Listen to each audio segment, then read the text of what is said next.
we are an interface between Switzerland and North America in all the fields that are between the idea and the product.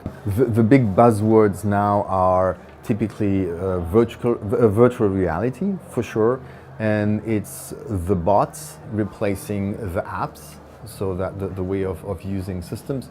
And then there is lots of other things that come out in an unexpected way of a place that is called Silicon Valley. Typically, one very hot subject right now is food innovation. So it's how to imagine food that is less tough on the earth, or how can you use more of the food that is produced and now is actually thrown away. And that's also part of Silicon Valley. Is, you don't have to be a food specialist. You can wake up one morning and under the shower you say, oh yes, I'm just gonna reinvent food. The Swissnexes are some sort of outposts. And the value of an outpost actually grows with the distance from home. There's a need for having folks locally. And so the role of being local and being able to understand the local fabric, the local ecosystem, because you're far, actually grows because of the distance. In the US, in a way, it's still a little bit the country of the pioneers, where you go there and you try.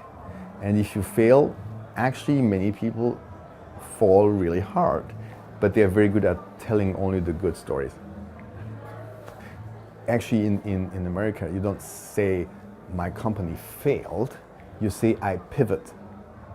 Which means I went in that way and I realized, doesn't go anywhere, so I'm just gonna turn by a certain angle and I try it differently. And it sounds already much better. It's just a word.